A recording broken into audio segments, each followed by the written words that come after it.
Speed Radio, 10h, midi, en direct du Festival Off d'Avignon. Bastien Madonna, Marie-Alexia Gué.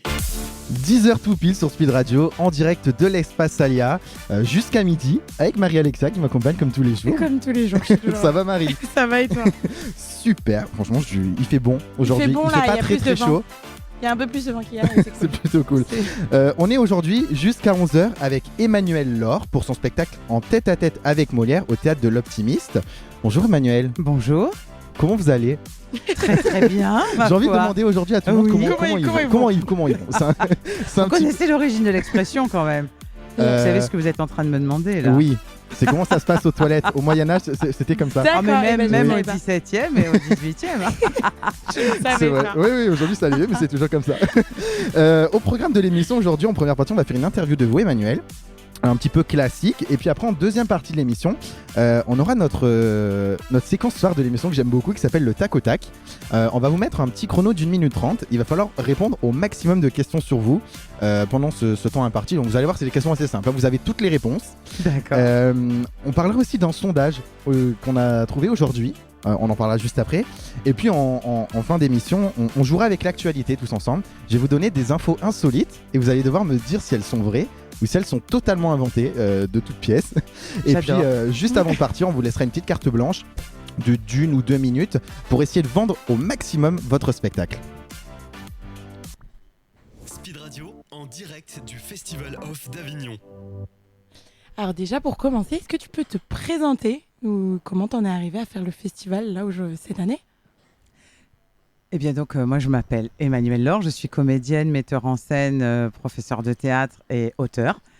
J'exerce ce métier depuis un certain nombre d'années, voire un nombre certain d'années, puisque j'ai commencé le théâtre quand j'avais 11 ans. Donc, ah oui, t'as commencé jeune. Ça fait longtemps. Je n'étais pas encore professionnelle à 11 ans, bien sûr, mais voilà, ça fait quand même plusieurs années. Et c'est vrai que j'ai la chance d'être issue d'une famille côté maternelle où il y a beaucoup d'artistes, que ce soit principalement des musiciens, mais aussi mon grand-père était comédien, il y avait des peintres également dans la famille. Donc c'est vrai que c'est une ouverture sur les arts scéniques assez jeune, en fait. Tu peux... donc tu étais là pour la pièce face à face avec Molière. Tête à tête avec Molière. C'est le face à face qui... Ah oui. Peut-être c'est la même chose, ça veut dire pareil, mais c'est tête à tête avec Molière. Tête à tête avec Molière. Est-ce que tu peux nous en parler rapidement, sans trop en dire peut-être? Sans spoiler. Oui, sans spoiler. Eh bien, c'est mon beau-père, le père de mon époux, qui un jour m'a dit: mais toi qui aimes beaucoup l'histoire et qui connais bien la vie des auteurs, pourquoi est-ce que tu ne ferais pas des conférences, spectacles sur la vie des auteurs, par exemple Molière ou tous les auteurs que tu aimes? Et tout de suite, l'idée m'a fait tilt, elle a germé dans ma tête, je me suis dit mais c'est génial comme idée, et c'est vrai que sans lui, je l'aurais jamais eu, donc c'est un peu le parrain, on va dire, du spectacle. Et comme j'étais en train de mettre en scène Le Misanthrope, je me suis dit je vais commencer par Molière, parce qu'évidemment tout de suite des noms me sont venus, Molière, Hugo, et d'autres aussi, donc, je ne vais pas dévoiler non plus les prochains. Voilà, et je me suis dit tiens, je vais travailler sur Molière. En plus, il se trouve que ça correspondait avec 2022, les 400 ans de sa naissance, 2023, le 350e anniversaire de sa mort. Et je me suis plongée dans l'œuvre de Molière. Au départ, je pensais faire quelque chose de très interactif avec des extraits de la pièce et pouvoir faire éventuellement intervenir le public. Et puis, en me plongeant dans les recherches historiques et littéraires aussi sur la vie au XVIIe, dans cette France rayonnante, en fait, que tous les regards de la planète étaient tournés vers la France, enfin de la planète, du moins de ce qu'on en connaissait. Voilà. Et j'ai découvert à quel point Molière était mal connu, voire méconnu, y compris par moi, enfin par tout le monde. Hein. Bon, bien sûr, on avait entendu que Corneille aurait soi-disant écrit ses pièces. Ça, moi, je n'y ai jamais cru. Mais je savais qu'il n'était pas mort sur scène non plus, contrairement à ce qui circule. Mais j'ai découvert qu'il y avait des tas de fantasmagories autour de lui qui étaient absolument hallucinantes. Et je me suis dit, mais ça va être mon axe. Et j'ai aussi découvert à quel point chaque époque à des fins souvent de propagande politique, vraiment, a utilisé Molière, son image, jusqu'à ses ossements d'ailleurs, ce que j'explique dans le spectacle, pour se faire mousser. Et selon les époques, ça arrangeait d'avoir l'image d'un Molière comme ci ou comme ça. Et là, ça m'a donné encore plus envie de travailler essentiellement sur l'homme. Qui était l'homme qui se cache derrière l'artiste de génie qui fait partie de notre patrimoine à tous. Chacun a son image de Molière, son lien intime et personnel avec Molière. Et je me suis dit, ça, c'est mon axe. Donc, les extraits, tout ça, le côté très interactif, c'est passé aux oubliettes. Donc, je le rappelle, ton spectacle, il est mis en scène par Nelusco Morelli, c'est ça ? Oui, absolument. Comment on met en scène, du coup, un seul sur scène, comme ça, sur Molière ? Comment on tourne la chose, en fait ? Alors là, c'est dommage que Nélus ne soit pas là pour nous en parler. Il est en train de travailler là sur un prochain projet, donc il ne peut pas être avec nous sur le festival. Eh bien, je sais qu'il a eu un énorme coup de cœur sur le texte. C'est un musicien à la base, c'est un grand violoniste et metteur en scène plutôt axé sur l'opéra et il travaille beaucoup sur la musique baroque. Et il a eu envie de creuser sur vraiment la personnalité de Molière et de faire un décor qui tout de suite nous plonge dans un univers baroque. Ça, je sais que ça a été son point de départ, ainsi que le travail sur les couleurs.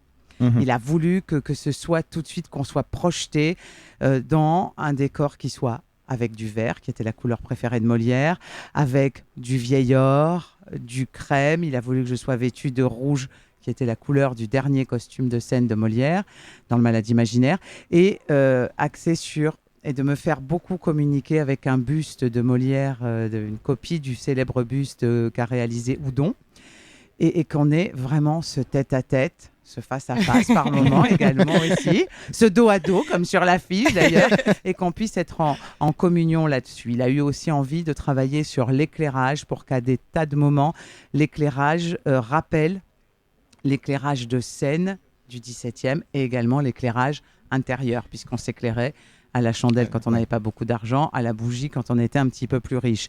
Donc, et il a voulu exploiter aussi beaucoup le côté fausse conférence théâtralisée et en faire un vrai spectacle. Donc, il m'a fait travailler sur 2 axes au niveau de la direction d'acteurs pour créer comme 2 personnages en fait. Il y a, on va dire, la conférencière qui s'adresse aux spectateurs. En fait, c'est moi, tout simplement. Et j'explique des tas de choses.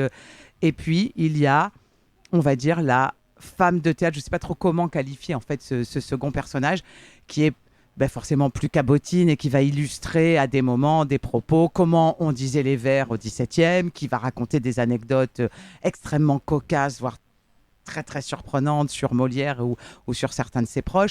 Donc j'alterne comme ça entre des passages qui vont être, on va dire, un peu plus grandiloquents, si vous voulez, et des passages très naturels, beaucoup plus fluides.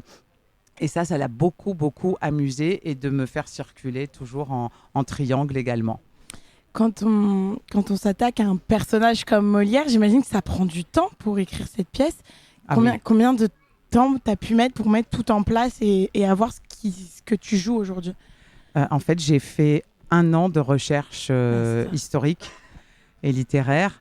Déjà, à la base, j'aime bien gratter tout ce qui est transparent. Donc, même ce que je crois savoir ou penser, je vais vérifier. Voilà. Donc, je me suis plongée dans des documents d'archives, dans les fameux aussi registres de Lagrange, que Lagrange remplissait, qui servaient de livre de compte de la troupe, mais également de journal intime, de journal de bord de la vie de la troupe. C'est une mine d'or au niveau des infos, dans des récits de chroniqueurs, dans des actes notariés. Également, j'ai lu beaucoup de thèses d'historiens chercheurs, des romans aussi, mais écrits par des historiens. J'ai aussi lu les ouvrages écrits par les ennemis et les détracteurs de Molière pour me plonger vraiment un maximum. J'ai aussi relu son œuvre, bien sûr. De toute façon, même si je m'y plonge régulièrement, il y a des pièces qu'on lit moins souvent. Il en a écrit 36, 34 sont parvenus jusqu'à nous. Bon, sur les 34, on passe pas... aucun d'entre nous ne passe son temps à relire les 34. Donc là, je me suis dit, allez, je relis tout. Comme ça, je me replonge vraiment dedans. Et je me suis aussi plongée sur les travaux d'historiens et des contemporains de Molière.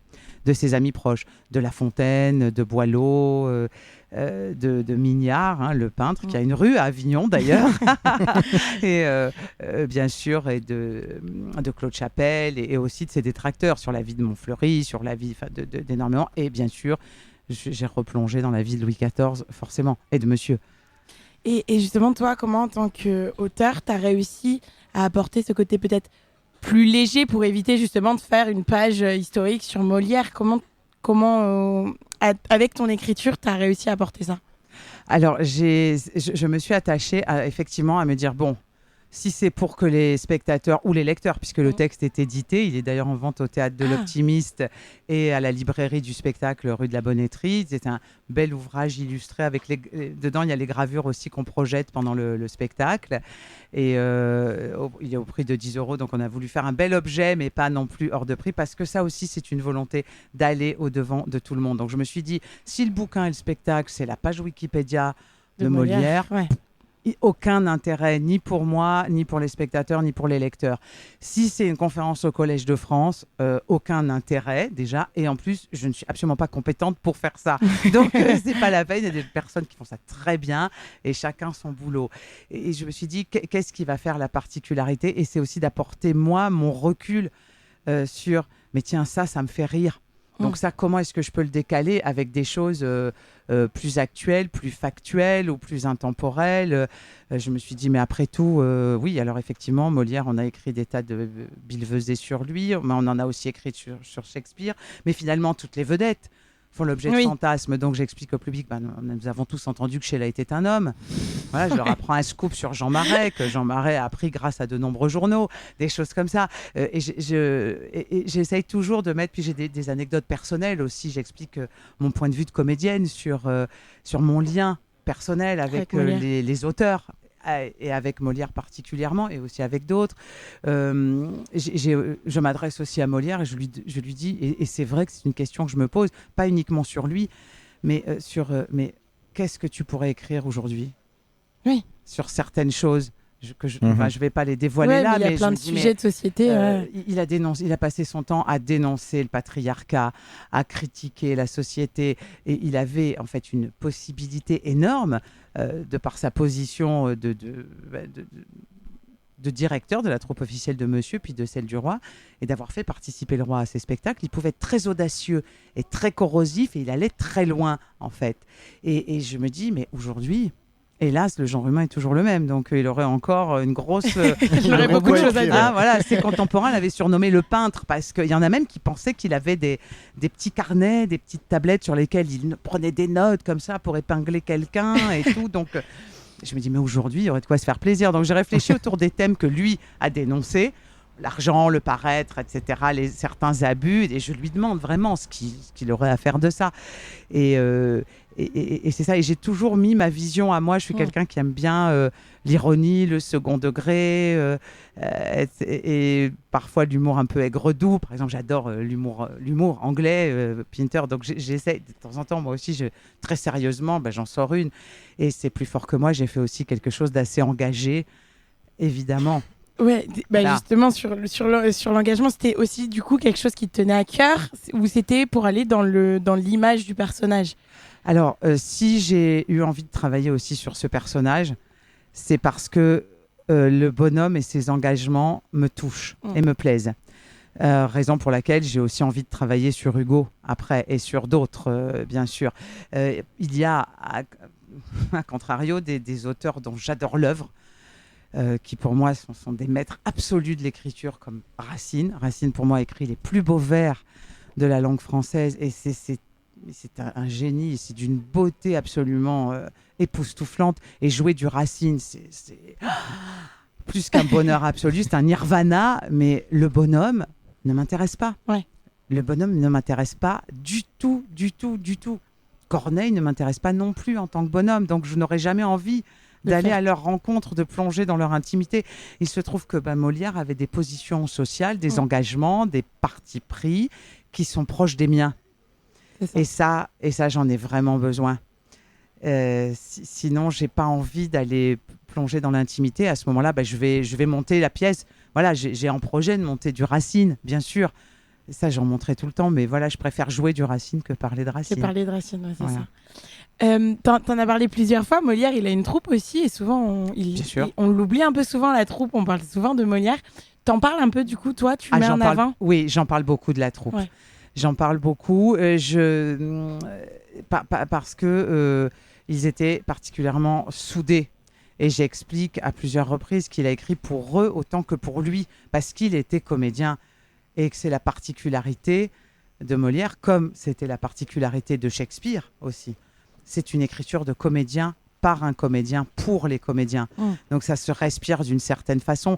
Un auteur qui est aussi comédien, artiste de scène, va écrire forcément autrement, dans un registre tout à fait différent. J'ai joué il y a quelques années une pièce d'Isabelle Mergo, Adieu je reste. On sent que c'est écrit par une comédienne.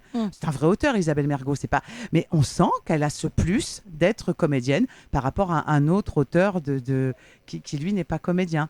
Et à chaque fois, on sent qu'il y a une jubilation particulière du souffle, de l'enchaînement des sons, et c'est très agréable. Et donc la troupe de Molière sans sa troupe, c'est pas Molière. Et la troupe sans Molière n'est pas la troupe. Et j'ai vraiment l'impression d'une grosse entité.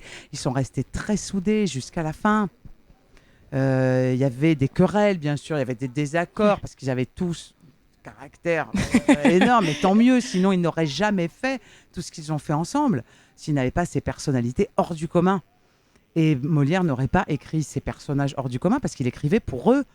Donc quand on a en face des hommes et des femmes hors normes, forcément, on écrit pour eux, sur mesure, des personnages hors normes. Donc forcément, ça donne quelque chose de sublime. Et la troupe, pour moi, c'est important. C'est important, c'est la famille qu'on choisit. C'est rigolo parce que du coup, on retient que lui de sa troupe. Enfin, moi, je suis incapable aujourd'hui de citer des gens qui étaient dans sa troupe. Et c'est vraiment Molière qu'on cite. Oui, déjà, c'était le directeur. C'était le metteur en scène pour les 3/4 des spectacles. À partir du moment où ils ont créé l'Illustre Théâtre, déjà il est rentré dans la troupe des Béjards. Après, ils ont créé l'Illustre Théâtre. Et très vite, c'était lui le directeur très vite. Et le metteur en scène principal et l'auteur principal aussi. Parce qu'il montait aussi des tragédies. On était obligé à l'époque de monter des tragédies. Il y avait les jours ordinaires de comédie, les jours ordinaires de tragédie. C'était très codifié. Donc, bon... Pour ce qui était de la comédie, Molière était l'auteur principal, bien sûr. Je pense que toute la troupe devait aussi peut-être mettre son grain de sel ou que lui faisait des modifications en cours de répétition, c'est certain. Des récits, d'ailleurs, en témoignent. Mais c'est sûr que, forcément, comme c'est lui qui est le centre, c'est lui qui est resté le plus. Ouais. C'est sûr que ce sont surtout les personnes... soit qui plongent vraiment dans le théâtre, soit les personnes particulièrement lettrées qui vont connaître les noms des interprètes principaux de Molière. C'est certain. Pour aller voir ce tête-à-tête avec Molière, est-ce qu'il faut connaître un peu Molière? Est-ce qu'il faut être fan de Molière ou pas du tout? Pas du tout. J'ai vraiment voulu faire un spectacle tout public. Bon, je le déconseille aux enfants de moins de 10 ans, non pas que je raconte des choses cochonnes ou interdites aux jeunes âmes, mais c'est parce que je pense que pour certains petits, ça peut être un petit peu ennuyeux de voir une bonne femme nous raconter. Voilà. Mais en même temps, il y a des enfants qui sont venus de 7-8 ans qui se sont régalés. Donc, je crois que chacun connaît son enfant et sait quelle habitude a ou non l'enfant à aller au spectacle et à assister tous à ce genre de performance. C'est un vrai tout public et c'est un vrai familial. C'est pour tout le monde. C'est un spectacle que j'ai voulu et qu'on a voulu avec Nelusco Morelli et avec Benjamin Verne qui était à la direction artistique et qui fait une voix off dedans. On a vraiment voulu tous les trois faire un spectacle fédérateur. Ouais. C'est important. Et on n'est pas obligé d'aimer Molière et on n'est pas obligé... de toute façon, voilà, je parle d'un homme. Donc même quelqu'un qui n'aimerait pas les pièces de Molière, de toute façon, il ne va pas en avoir beaucoup à part une citation à un moment. Oui, donc ça va. Voilà. Donc, et ça ne s'adresse pas non plus qu'aux passionnés, aux spécialistes d'histoire. De toute façon, ces gens-là, je ne vais rien leur apprendre. Ouais. Les grands spécialistes de Molière non plus, je ne vais rien leur apprendre. Alors, ils seront contents de venir. Enfin, voilà, j'avais une dame hier soir, très, très, très spécialiste. On s'est régalé à parler après. Elle s'est régalée pendant le spectacle. Mais a priori, ce n'est pas uniquement pour cette dame-là que j'ai écrit. Ouais. Voilà.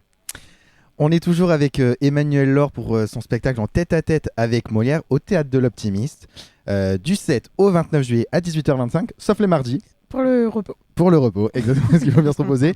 On se retrouve dans un instant pour parler de ton expérience à Avignon. En attendant, pour la musique, voici Brigitte Mendler avec Ready or Not. Ça fait longtemps qu'on l'avait pas entendu. Ça fait longtemps. Mais c'est un classique qu'on garde dans les oreilles. Doesn't say a word, who sits at the curb and waits for the world. But I'm about to break out, about to break out. I'm like a crook tonight. I caught you staring at me and I was thinking clearly. Now I'm like a bee and I'm hunting for the honey. And I'm kinda shy, but you're super fly, yeah. I could be your kryptonite. Like, oh, light my heart up, baby, like a matchstick. And hit the gas quick, ready or not, here I come. Where you at? The night is young, in the crowd, the music's loud, but I will find you. Ready or not, here I come. I like your face, do you like my song? Just sing it, la la la la la la la, and I'll find you. Ready or not, ready or not. Hello, my name is. Nice to meet you. I think you're famous. Where have I seen you? You'll be my William. I'll be your Kate. Living like a fairy tale. We could have a palace right next to Oprah. 37 cars at a yacht down in Boca. Take me away wherever you say. Yeah, we could be setting sail. Like, oh, light my heart up, baby, like a matchstick. And hit the gas quick, ready or not, here I come. Where you at? The night is young, in the crowd, the music's loud, but I will find you. Ready or not, here I come. I like your face, do you like my song? Just sing it, la la la la la la la, and I'll find you. Ready or not, ready or not,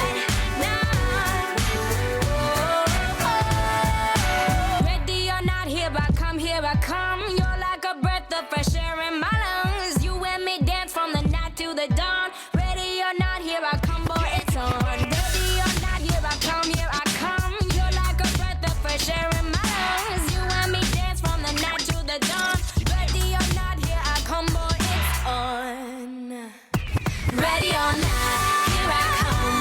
Where you at? The night is young, in the crowd, the music's loud, but I will find you. Ready or not, here I come. I like your face, do you like my song? Just sing it, la la la la la la la, and I'll find you. Ready or not, you're like a breath of fresh air in my. Ready or not, ready or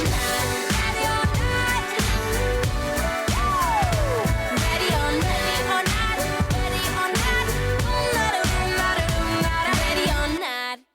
Speed Radio, 10h, midi, en direct du Festival Off d'Avignon. Bastien Madonna, Marie-Alexia Gué. 10h23 sur Speed Radio, toujours en direct de l'Espace Alia avec Emmanuel Laure pour son spectacle en tête-à-tête avec Molière. Et j'avais une question. Est-ce que c'est ton premier Avignon pour cette pièce ? Alors, c'est le premier Avignon de ce spectacle, Ouais. effectivement, qui est une création d'ailleurs Avignon 2023. On a juste fait les dates dans sa version actuelle, les dates de rodage. Hein, donc, on est parmi les créations Avignon. C'est aussi le premier Avignon de la compagnie Blue Moon qui produit donc le spectacle, compagnie que nous avons montée avec Benjamin Vergne. Nous l'avons créée en 2017, donc c'est une jeune compagnie. D'accord. Et du coup, alors, avec ce spectacle Création Avignon, c'est ce que tu as dit du coup, est-ce qu'il y a des adaptations spécifiques à Avignon ou est-ce que tu peux le jouer demain dans une autre ville, quoi ? Je peux le jouer absolument n'importe où. Ouais. Vraiment, le décor est assez léger, il est vite installé. vite démonté. Il tient dans une voiture, c'est un pratique. Duster, mais bon, quand même, il tient C'est une dedans. voiture, c'est une voiture. Ouais, c'est quand même une voiture, c'est pas non C'est plus une camionnette, voilà. Il y a un petit élément de décor que je n'ai pas apporté pour Avignon parce que la taille du plateau ne s'y prêtait pas. Le décor qu'a conçu Nelusco est aussi adaptable, c'est-à-dire que j'ai des tentures au fond, leur taille, leur largeur, etc. est adaptée à la dimension du plateau. Elle est aussi adaptée à si c'est en plein air ou pas, on peut changer certains, parce qu'il y a sur une détenture, pardon, il y a des projections de gravure, comme je le disais, et selon s'il y a quelque chose derrière ou pas, il y a besoin de modifier la transparence, donc on a une autre solution, on s'adapte à tout, bien évidemment. Et pour Avignon, j'ai aussi un petit peu raccourci, là j'ai enlevé 5 minutes, puisque normalement le spectacle dure 1h25 et là on est sur 1h21, 1h22 et je change aussi un petit quelque chose que je ne fais pas à Avignon, que je fais à la fin. Je fais partager aux spectateurs le dernier repas de Molière et là c'est une petite chose que je ne dévoilerai pas, il faut venir pour savoir quel était ce que Molière a réclamé avant de rendre l'âme, et c'est assez surprenant de toute façon, et généralement j'en donne aux spectateurs. Là je n'ai pas le temps, puisqu'il faut libérer le plateau, bien sûr, pour les copines après, qui jouent un solo de ex-utéro, un solo de femmes. Et voilà, donc là, j'ai pas le temps. Puis en plus, pour des raisons de conservation, d'hygiène, etc. Ah oui, d'accord, tu viens avec le... Voilà, donc là, la chose en question, l'aliment en question, voilà, soyons un peu sérieux quand même, l'aliment est exposé, mais c'est un aliment de scène, voilà, il n'est pas forcément consommable. D'ailleurs, Benjamin Verne, qui a l'habitude que j'en fasse consommer aux spectateurs, quand ce sont dans de très grandes salles où j'ai pas le temps, je le fais à la sortie, il a voulu en offrir à quelqu'un la dernière fois. J'ai dit non, là, ça fait 4 jours qu'il est là. Celui-là, on est... Il faut respecter. Celui-là, on va éviter. Jouer du Molière dans une ville, et surtout au Festival d'Avignon, où on a affaire à un public un peu pointu, à un public qui connaît le théâtre, c'était un risque pour toi? C'était voulu? Comment tu le ressens, toi? Ah, mais c'était les deux. En fait, c'est un risque voulu, et c'est un risque excitant, vraiment, d'aller se confronter, parce que ce qui est absolument magique à Avignon, c'est ce gros brassage, cette diversité de types de spectateurs et de niveaux d'exigence. Bien sûr que ça existe dans n'importe quelle ville, mais généralement, on sait que dans une ville, vont voir telle ou telle chose dans tel ou tel théâtre, telle ou telle catégorie de personnes. Là, on est potentiellement confronté à n'importe qui, et ça, c'est super. En tractant, on va à la rencontre des gens et on peut s'adresser à toutes sortes de personnes. Après le spectacle aussi, et même le lendemain. Hier, quand je jouais, c'est vous, je vous ai vu avant-hier. Bon, donc, oui, bien sûr, on a toujours peur quand on vient jouer à Avignon. Toujours. Moi, c'est mon 4e Avignon en tant que comédienne. Après, je l'avais fait pendant des années, chaque année en tant que spectatrice et programmatrice, et journaliste aussi, parce que j'avais une émission que je couvrais le festival il y a quelques années pour une web TV. Et vraiment, bon... Là, je me dis, c'est beau, c'est une création, c'est le premier Avignon de la compagnie Blue Moon qu'on a créé ensemble. Bon, et puis c'est moi qui ai écrit. Donc oui, je m'expose vraiment. Plus, voilà, c'est... c'est excitant, ça reste excitant. Ouais. Et c'est vrai que y a un membre de notre équipe qui, en tractant, est tombé sur... un des grands défenseurs de la thèse qui veut que Corneille ait écrit les plus belles pièces de Molière, parce que bien sûr les moches, on les lui laisse, voilà, ça c'est sûr.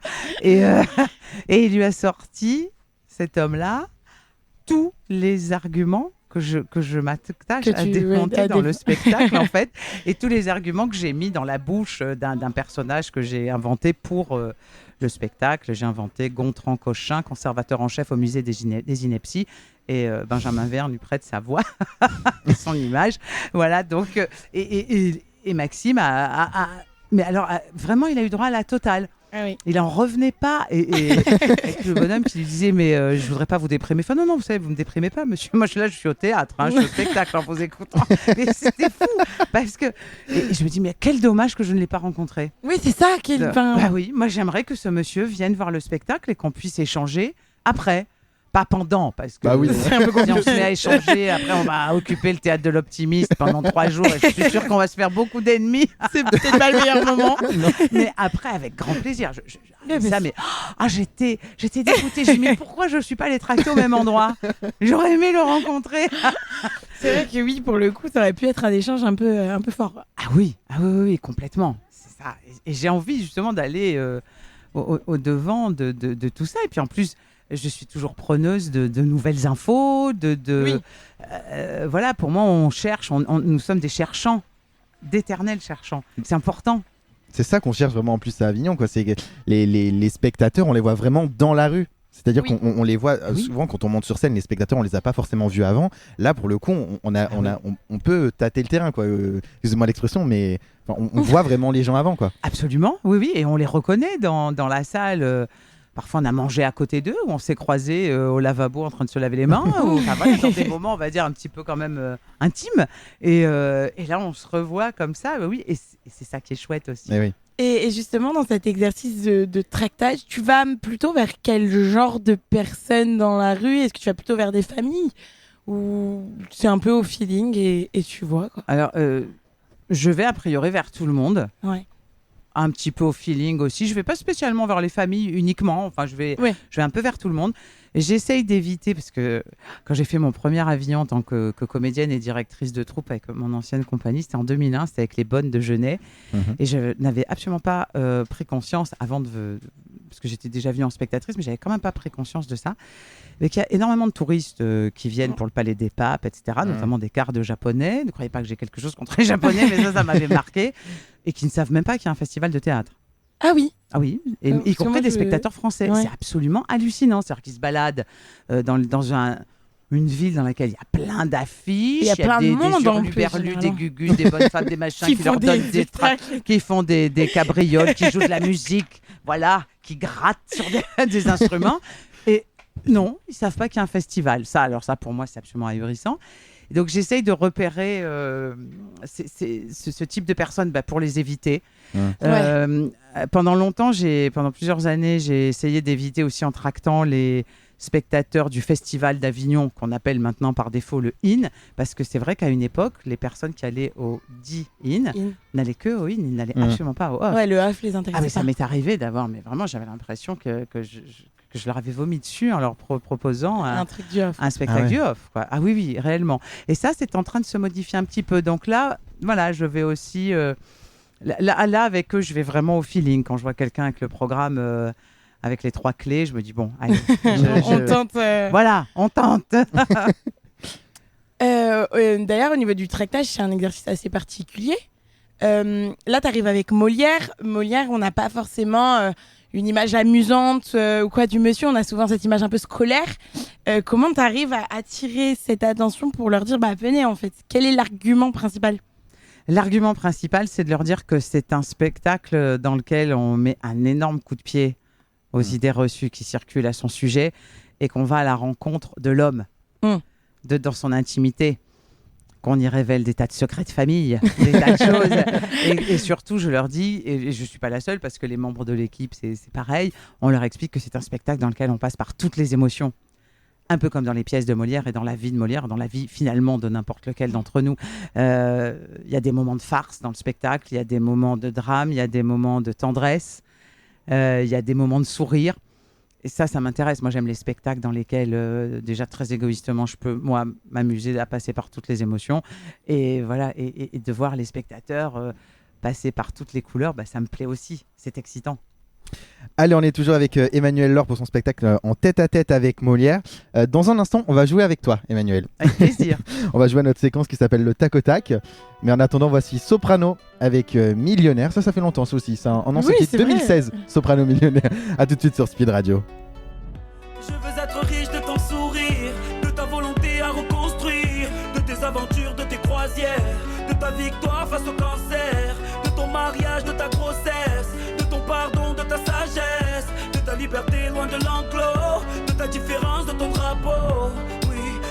besoin d'air, je suis à découvert.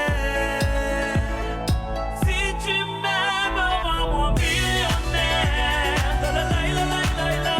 Pour m'acheter ce qui n'a pas de prix dans ce monde éphémère. Rends-moi milliardaire. La la la la la la. J'ai besoin de toi. Sois mon luxe, ma mine de diamants.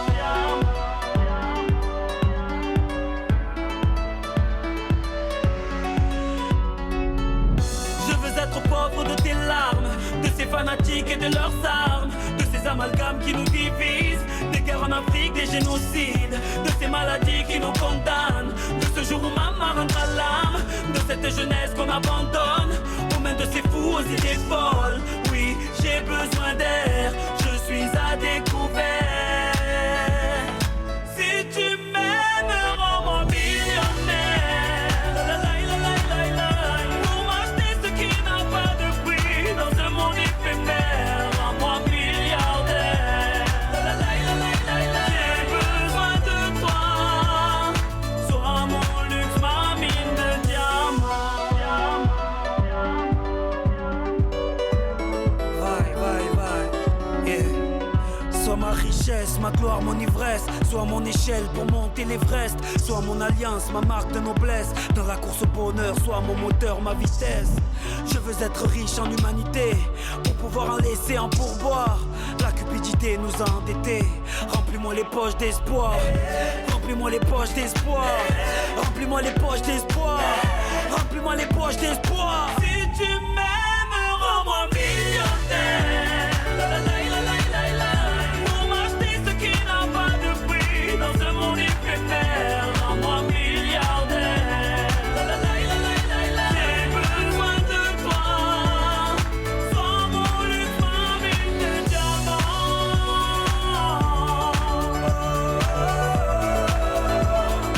Sois mon luxe, ma mine de diamants.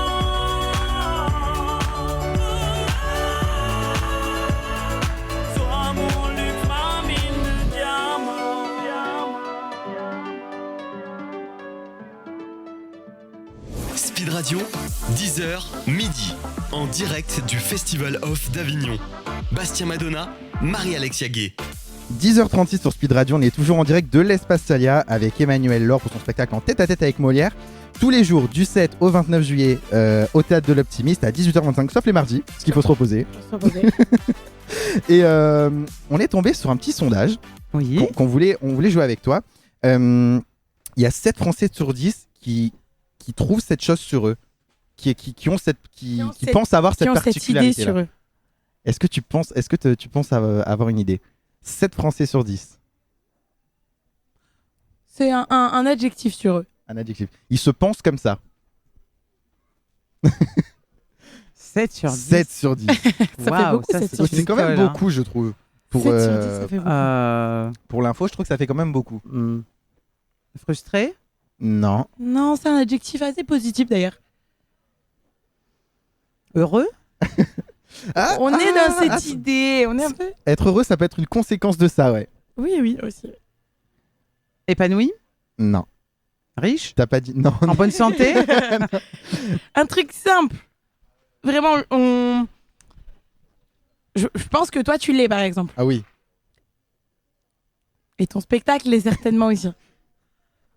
Waouh. Très souvent, on ne pense pas l'être par. J'ai perdu le mot. Par humilité. Voilà, exactement. Oui, c'est Ah vrai. beau.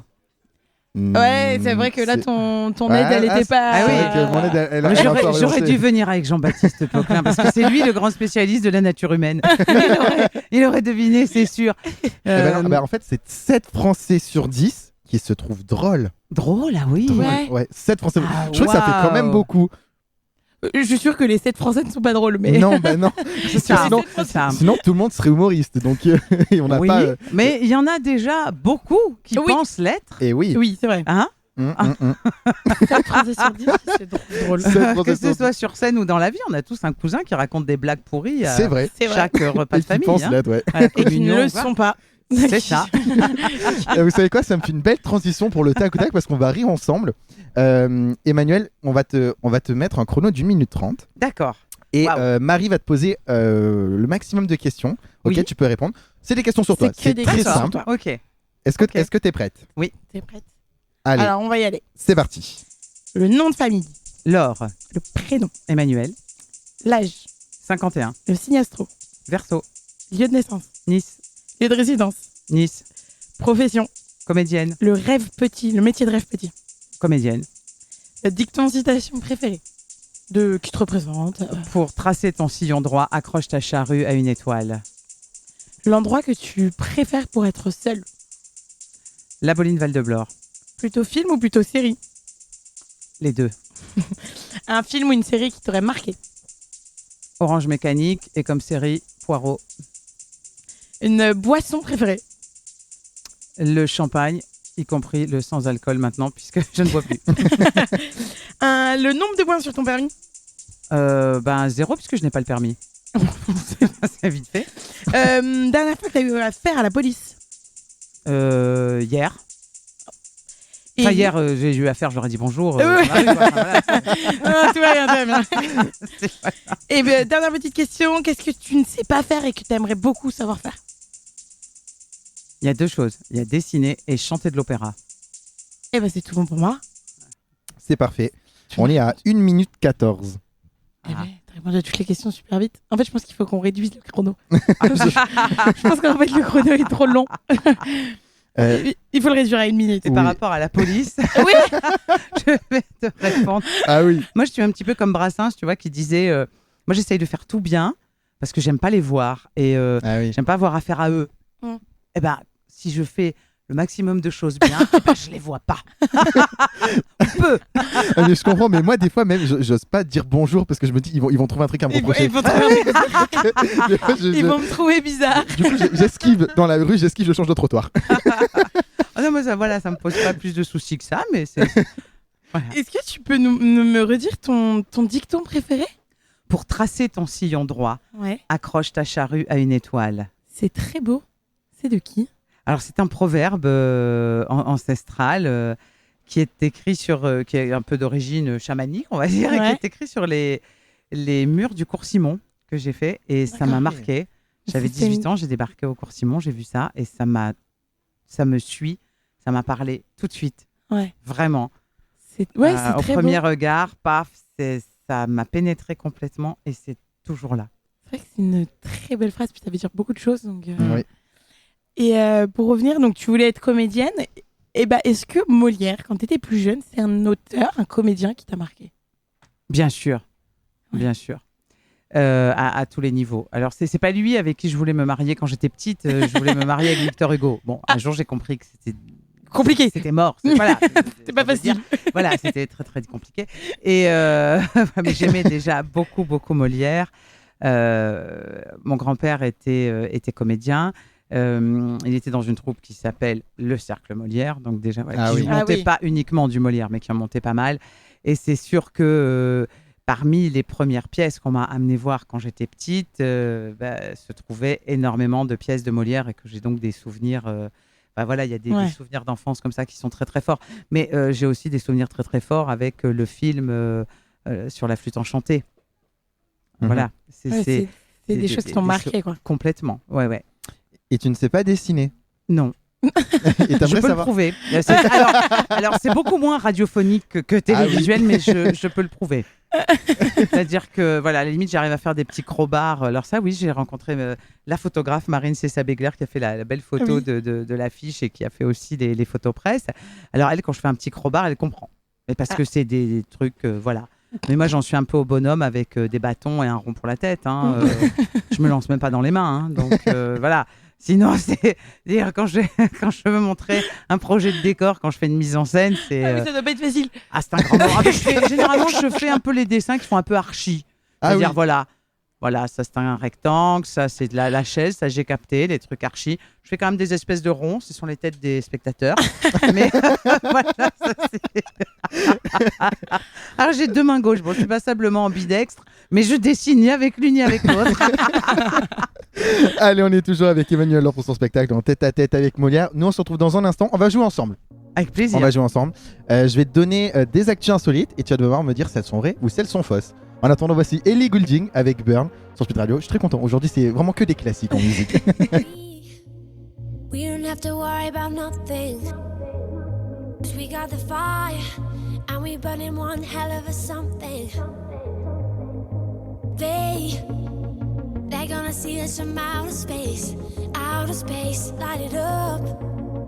Like we're the stars of the human race. When the lights turn down, they don't know what they heard. Strike the march, play it loud, giving love to the world.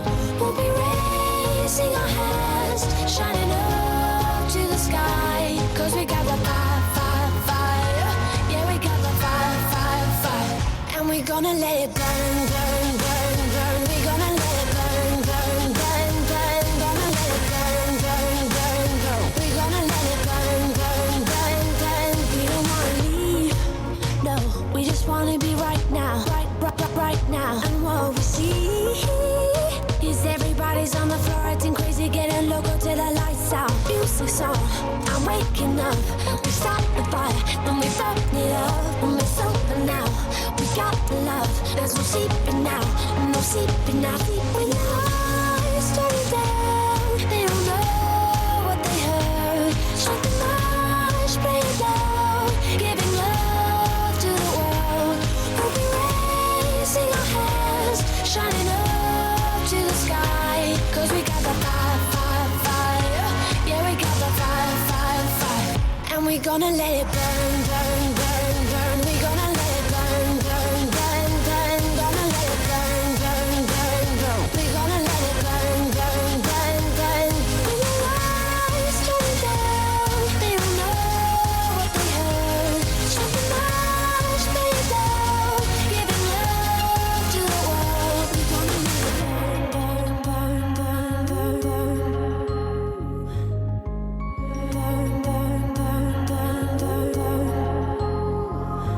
We can light it up, so they can't put it out.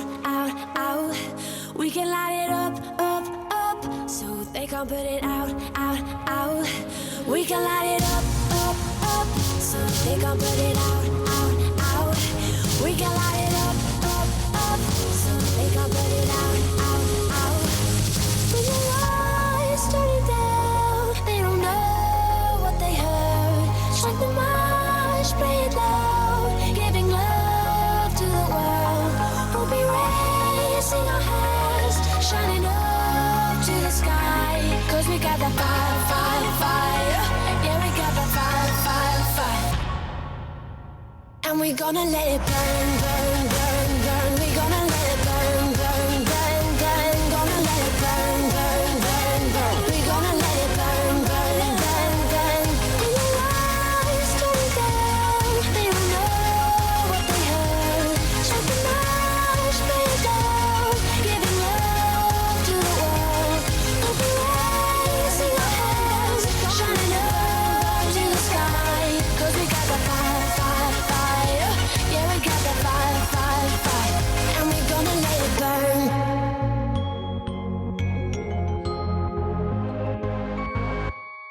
Speed Radio, 10h, midi, en direct du Festival Off d'Avignon. Bastien Madonna, Marie-Alexia Gay. 10h48, c'est un petit peu les aléas du direct. On a un spectacle de marionnettes qui va commencer juste à côté de notre studio. C'est un petit peu comme ça, c'est la joie du Festival d'Avignon finalement. C'est l'ambiance, on est dans l'ambiance. On est toujours avec Emmanuel Laure pour son spectacle en tête-à-tête avec Molière et on va jouer ensemble. Je vais te donner des infos qui sont soit vraies, soit fausses. Je vais t'en donner 5 et tu dois me dire, c'est des infos insolites. Si tu penses qu'elles sont vraies ou si elles sont fausses. D'accord. On commence avec la première info. Donc je cite cette phrase, l'avion est trop lourd pour décoller. Et c'est EasyJet qui offre du coup 500 € à 19 passagers qui ont dû descendre de l'appareil. Alors, je sais que c'est vrai que l'avion était trop lourd pour décoller. Je ne sais pas si EasyJet offre 500 €. Je crois, comme ils sont un peu ras, je crois que ça ne doit pas être vrai. Je pense que c'est vrai, Marie. Je dirais que c'est vrai parce que t'imagines si on te demande de descendre du vol de l'avion, si en plus on te dédommage pas au moins ton billet. Eh ben ouais, c'est une vraie info. C'est une vraie info. En fait, ils ont fait du surbooking et l'avion était trop lourd. Du coup, ils ont demandé à 19 volontaires de descendre de l'avion en échange de C'est 500 des euros. génies, hein. C'est des génies. Bien fait. Pas pour les pauvres passagers, hein. Ah oui, Mais Mais, le surbooking, moi, c'est quelque chose ouais. qui me choque toujours Et beaucoup. puis Ah ouais. connaissant EasyJet, 500 euros, je pense que t'as largement remboursé ton billet. Ah bah grave. Ah ouais. oui. Parce que généralement, justement, EasyJet, c'est des billets Ça un peu dépend, moins si chers. t'as une petite valise, ça peut vite te coûter cher. Ah oui, c'est vrai. C'est vrai que le bagage en soute, ça monte très vite. La ville de Cornu s'apprête à recevoir les maires des villes de Montéton, Poil et La Tronche. Est-ce que c'est une vraie info? C'est-à-dire que le pire, c'est qu'ils sont bien capables de l'avoir fait, soit volontairement, soit par pure naïveté. Oh, Mais je vais si- dire que c'est faux. Moi, je vais dire faux parce que je suis même pas sûre que ces noms de villes existent.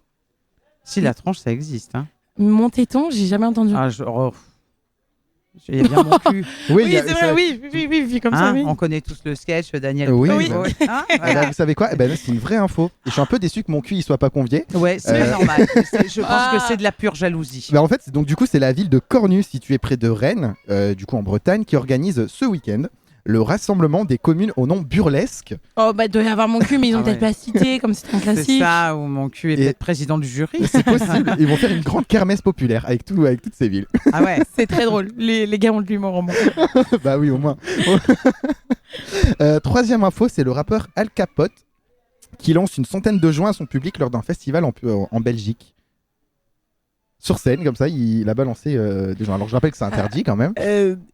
Alors, connaissant le personnage de Monsieur Al Capote, C'est ça, je c'est me ça. dis qu'à tout moment, c'est C'est possible. possible. C'est possiblement possible. Ouais, même, avec hein, lui, n'ayons c'est- pas peur des mots.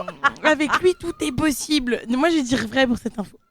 Ouais, moi je pense que c'est vrai aussi. Ou Ouais. alors qu'en fait elle est fausse et qu'il en a balancé 600. Non, c'est une vraie info. C'est une vraie info. Ça s'est passé aux Ardentes, il me semble. Oui. Et, En tout cas, on a juste. Oui, Oui, vous avez ça y est. juste. Ça y est. Ouais. Donc ouais, il a vraiment balancé des joints comme ça dans le public. Donc bon, Il n'y a aucune explication. C'est vraiment par pur plaisir, quoi. C'est Al Capote, finalement. Allez, quatrième info, il y a l'Irlande qui va offrir jusqu'à 84 000 € pour aller vivre sur une île. Pour que des gens viennent habiter sur une île irlandaise. 84 000 €. Alors, je sais qu'on peut acheter des îles. Ouais, puis je sais qu'ils ont quand même pas mal de petites îles Ouais. désertées, voire Mhm. désertiques. Ouais, aussi. Eh bien, je dirais. Moi, j'ai tendance à dire vrai parce Bah, que je moi sais aussi, que ouais. ils ont besoin de gens pour s'occuper de Oui, ces c'est îles. ça, et et tout ça fait peut-être partie d'un truc comme à une époque on avait les SOS Campagne ou les choses Mhm. comme ça. Ouais. C'est possible, ouais, je pense que c'est vrai. Ouais, c'est une vraie info. Bah, pour le moment, on est que sur du vrai là. Hein. On a 2 points. Ouais, tu sais. Ouais, c'est une vraie info. Du coup, c'est le gouvernement irlandais qui cherche à redynamiser ces petites îles en offrant des subventions à ceux qui viennent s'y installer. Ouais, Voilà, c'est ça. 84 000 €. Il me semble que c'est 84 000 € par an. Bon, c'est Il me bien. semble que c'est ça. Ça me paraît pas mal. Euros, c'est Oui, converti, c'est hein, du mais, coup, oui. mais ouais. Allez, cinquième info. Alors, je lis le titre comme il est. Hein. Ok. De l'EHPAD à la boîte de nuit, une association belge emmène des personnes âgées danser. Donc, c'est un EHPAD en Belgique qui emmène des personnes âgées en boîte de nuit. Je suis sûr que c'est vrai. J'ai envie de croire que c'est vrai, on démocratise un peu aussi ce côté de l'EHPAD en ce moment, on fait Oui. beaucoup de trucs intergénérationnels. Et je me dis Et que on ça peut fait être beaucoup vrai. sortir certains résidents ce qui de n'est pas plus certains mal, d'ailleurs. EHPAD. Ce qui On n'est les vraiment pas amène plus au mal. spectacle, Mm. au resto. Bah, pourquoi pas danser après tout Ouais, oui, moi je pense que c'est ouais. vrai. Après, Et bah ouais, c'est une vraie info. En Belgique, ils ont amené les résidents d'un EHPAD en boîte de nuit. Après, j'imagine Pour les faire qu'ils danser. réservent la boîte de nuit Ah, je pour pense. pour l'EHPAD. Je pense un parce peu que- plus tôt parce que sortir à minuit, à 1h du matin, je pense que pour les C'était résidents dansant. d'EHPAD. Oui, c'est ça, voilà. mais c'est sympa, je trouve. C'est C'est cool. ouais, c'est original. Ça les Ouais, fait c'est sortir cool. un peu, ils peuvent danser entre eux. Et Bah, je trouve carrément, c'est ça chouette. change un ils peu peuvent des se faire journées. tout beau et tout, c'est vachement C'est chouette, trop bien, j'aime ouais. trop l'idée. Ah oui, moi j'espérais que ce soit vrai. Ah bah oui, c'est une vraie info. C'est en Belgique, ils font ça. Emmanuel, on va te laisser 2 minutes, si tu veux bien, pour faire Si tu veux bien. un maximum de un maximum de promo pour le spectacle. T'as 2 minutes pour convaincre les auditeurs de venir te voir. Eh bien, écoutez, il faut absolument venir voir ce spectacle. Il est forcément formidable puisque je l'ai écrit et que je joue dedans. Non, voilà, bon, blague à part. C'est un spectacle que j'aime énormément. Ouais. C'est sûr, c'est pour ça que j'ai eu envie de venir le défendre. J'ai envie de le faire partager au plus grand nombre. On rit.